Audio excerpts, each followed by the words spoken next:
వృషభ రాశి వారికి ఈ వారం చాలా వరకు అనుకూలంగా ఉంది. వృత్తి ఉద్యోగాల రీత్యా, వ్యాపార రీత్యా కలుసుబాటుతనంగా ఉంటుంది. అయితే ఖర్చులు కూడా అదే విధంగా ఉంటుంది. శుభకార్యాలు నిర్వర్తిస్తారు.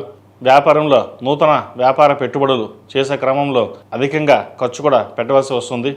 అవసరమైతే తప్ప ఖర్చు పెట్టకుండా ఉండండి. భాగస్వామ్య వ్యాపారాల కంటే సొంతంగా చేసే వ్యాపారాలు కలిసి వస్తాయి. భూ సంబంధించిన వ్యవహారాలు సానుకూలంగా ఉంటుంది. బంధువులతోటి, సహోదరుల మధ్య చిన్నపాటి విభేదాలు ఉండే అవకాశం గోచరిస్తుంది. కుటుంబంలో కొంతవరకు అశాంతి అనేది నెలకొంటుంది. అన్నీ బాగున్నా ఏదో తెలియని అశాంతి అనేది ఏర్పడుతుంది. మనసు స్థిమితంగా ఉండదు.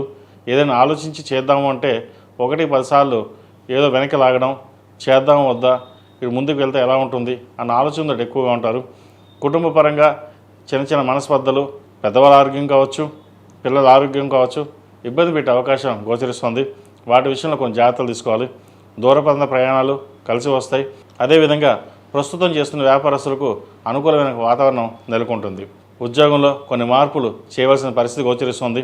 ఉన్న ఉద్యోగంలో ప్రమోషన్ కావని, లేదంటే నూతన ఉద్యోగ అవకాశాలు కలిసి వచ్చే అవకాశాలు గ్రహగతులు గోచరిస్తున్నాయి. ఖర్చుల విషయంలో జాగ్రత్త వహించాలి. శుభకార్యాల విషయానికి వచ్చేసరికి ప్రతిదీను మనమే చూసుకోవాలి అన్న భావన ఎక్కువగా ఉంటుంది. ఎవరు మీకు సపోర్ట్ చేయకపోవడం, ప్రతి విషయాన్ని మీరుగానే చేయవలసిన బాధ్యతలు అనేవి ఎక్కువగా ఉంటాయి.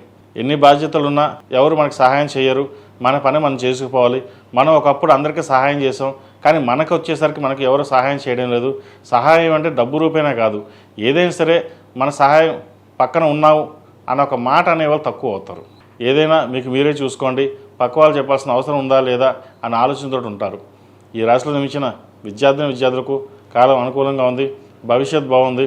ప్రతిదీను భవిష్యత్ కార్యాచరణ కోసం చేసే ప్రయత్నాలు ఏవైతే ఉన్నాయో కలిసి వస్తాయి. అదేవిధంగా ఈ రాశిలో జన్మించిన స్త్రీలకు వృత్తి ఉద్యోగాల పరంగా, వ్యాపార పరంగా సానుకూలంగా ఉంటుంది. అవకాశాలు అవే కలిసి వస్తుంటాయి. ఖర్చులు అదుపులో ఉంచుకోవాలి.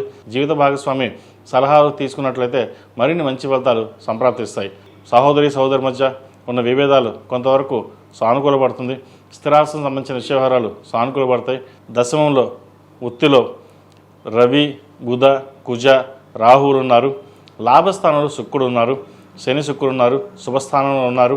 కాబట్టి శుభకార్యాలు చేయడానికి చక్కగా మంచి అవకాశాలు కలిసి వస్తాయి. వచ్చిన అవకాశాలని సద్వినియోగపరచుకోండి. ఈ వారం అంతా అనుకూలంగా ఉంటుంది. ఈ రాశిలో జన్మించిన వారు ప్రతిరోజు ప్రతినిత్యం శని స్తోత్రం పఠించడం, అదేవిధంగా సుబ్రహ్మణ్య స్వామికి అభిషేకం చేయించడం చెప్పదగిన సూచన. ఈ రాశిలో జన్మించిన వారికి కలిసి వచ్చే సంఖ్య 6, కలిసి వచ్చే రంగు మెరూన్. ఏదైనా పని మీద బయటకు వెళ్ళేటప్పుడు బుధవారం కానీ శుక్రవారం కానీ వెళ్ళండి. మంచి ఫలితాలు సంప్రాప్తిస్తాయి. ఈ పూజస్టోర్.in పసుపు కుంకుమ నుంచి దేవత విగ్రహాల దాకా అన్ని రకాల పూజలు, వ్రతాలు, గృహప్రవేశం, హోమాది శుభకార్యాలకు కావలసిన పూజా సామాగ్రి అంతా ఒక్కొక్క క్లిక్ తోనే మీ ఇంటి వద్దనే పొందండి. ఈ పూజస్టోర్.in